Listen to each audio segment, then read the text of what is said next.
सामने नहीं झुक रहे, बल्कि ये सहर्ष आग के भट्टे में जाने के लिए आगे दौड़े चले जा रहे हैं। बाइबल कहती है कि जब वे आग में गए तब राजा नबूकदनेस्सर ने अपने सिंहासन पर से देखा कि वो एक वस्तु को, अनोखे काम को देखता है। जो सिपाही उन्हें ले गए थे वे आग के पास पहुंचने से पहले ही झुलस कर मर गए, जबकि सद्रक, मेशक, अबेदनगो आग में प्रवेश किया और वे आग में टहल रहे। और राजा ने यह देखा और अपने लोगों से पूछा कि जो मैं देखता हूँ क्या वो तुम भी देखते हो? क्या हमने 3 पुरुषों को आग में नहीं फेंका? लेकिन मैं क्या देखता हूँ कि वहां पर एक चौथा पुरुष जो कि ईश्वर के पुत्र के जैसा दिखाई देता है। राजा के अधिकारियों ने कहा कि जो आप देख रहे हैं वो भी हम भी देख रहे हैं। और इस प्रकार उसने अपने सिंहासन से खड़ा होकर कहा कि धन्य है सद्रक, मेशक और अबेदनगो का ईश्वर।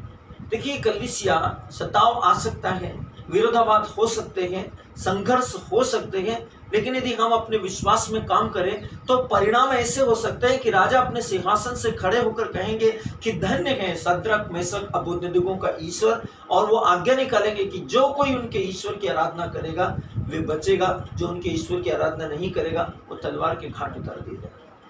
एक आदेश था जो उनके लिए था, लेकिन वो आदेश परमेश्वर ने उनके निमित्त धार्मिकता में बदल दिया और परमेश्वर ने राजाज्ञा निकाली कि धन्य है सद्रक, मेशक और अबेदनगो का ईश्वर। परमेश्वर बदल सकता है जब परमेश्वर के लोग सच्चाई का साथ दे और सच्चाई के लिए लड़े और सच्चाई के लिए अपने प्राणों को भी हानि पहुंचाने से हिचकिचाए नहीं। परमेश्वर कभी भी अपने प्रियों को हानि नहीं पहुंचने देते। याद कीजिए अब्राहम को, जब उसने अपने पुत्र को बलिदान चढ़ाने के लिए परमेश्वर के लिए दे दिया, तब जब उसने छुरी को उठाया और वो अपने पुत्र इसहाक को बलिदान करने ही वाला था, तब परमेश्वर का स्वर्गदूत, देवदूत वहां आ गया और स्वर्गदूत ने कहा, अब्राहम, अब्राहम, अब्राहम, मैं तुम्हारी स्वामी भक्ति से प्रसन्न हूँ, मैं तुम्हारी आज्ञाकारिता से प्रसन्न हूँ, मैं तुम्हारी धार्मिकता से प्रसन्न हूँ, मैं तुम्हारी सत्यनिष्ठा से प्रसन्न हूँ, मैं तुम्हारे विश्वास से प्रसन्न हूँ। अपने पुत्र इसहाक को हानि मत पहुंचाना। देखो यही पास में झाड़ी में एक मेमना है, तुम इसहाक के बदले उसको बलिदान करो। सो परमेश्वर आपके बदले व्यवस्था रखते हैं, परमेश्वर आपके बदले आपूर्तियां रखते हैं, परमेश्वर आपके बदले जब आप उसके राज्य में काम करते हैं। और मत सोचिएगा कि आपने सब कुछ कर दिया, अब आपके पास क्या बचा। सारपत की विधवा का उदाहरण देखिए, जब एलिया ने कहा जो कुछ तेरे पास है, जैसा मैं तुझे कहता हूं वैसा कर और तेरे पास अच्छे परिणाम होंगे। उसने कहा हमारे पास एक ही मुट्ठी आटा है, एक ही कड़छी तेल है और उसे हम अकाल की परिस्थिति में पकाएंगे, खाएंगे और मर जाएंगे। एलिया ने कहा जो मैं तुझे कहता हूँ वो कर। उसने एलिया के लिए कहा ठीक है, और उसने रोटी पका कर ला के दिया। एलिया ने खाया और वो जाकर देखती है कि उतना ही आटा उतना ही तेल, उतना ही आटा उतना ही तेल। 3.5 साल के अकाल में वो तेल और आटा खत्म नहीं हुआ। तो परमेश्वर बताते हैं कि कैसे दानियल को सिंहों की मान में डाला गया। दानियल ने क्या किया था? दानियल के समय में भी आज जैसे एंटीक्राइस्ट का समय चल रहा है, आज जैसे मसीह विरोधी का समय चल रहा है, लोग पवित्र शास्त्र को पढ़ना, बाइबल का सरमन सुनाना या परमेश्वर के वचन के सुसमाचार का प्रचार करना और सभाएं लेना, कलीसिया की उन्नति के लिए कलीसिया के सेवकों के द्वारा सुसमाचार को सुनाया जाना, चर्च की गतिविधियों के ऊपर अटैक या आक्रमण करना, ये सब एंटीक्राइस्ट का, मसीह विरोधी का काम है। लेकिन कलीसिया बताती है कि कैसे पुराने समय में भी ये हो रहा था।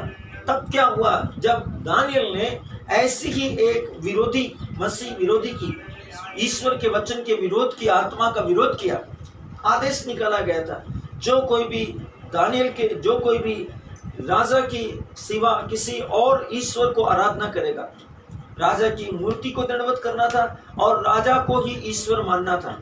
और आदेश था 30 दिनों तक राजा की आराधना करने का। सोचिए मेरे प्रिय, दानियल ने प्रतिदिन के अनुसार अपने घर के ऊपर गया और ऊपर पूरब की दिशा की ओर खुलने वाली खिड़की को खोला और उसने घुटने टेक कर अपने हाथ उठाकर आराधना की कि धन्य है अब्राहम, इसहाक और याकूब का परमेश्वर। और अपनी आदत के अनुसार, अपने विश्वास के अनुसार दानियल प्रतिदिन आराधना और प्रार्थना किया करता था, उसके साथियों ने, उसके सपाटियों ने। इसका मतलब है कि आप जहां होंगे वहां विरोधाभास या विरोधी की आत्माएं भी होगी, लेकिन अपने विश्वास से विचलित मत हो सकता है वो आपके ऊपर दानियल के समान झूठा अभियोग लगाकर आपको फंसा दे।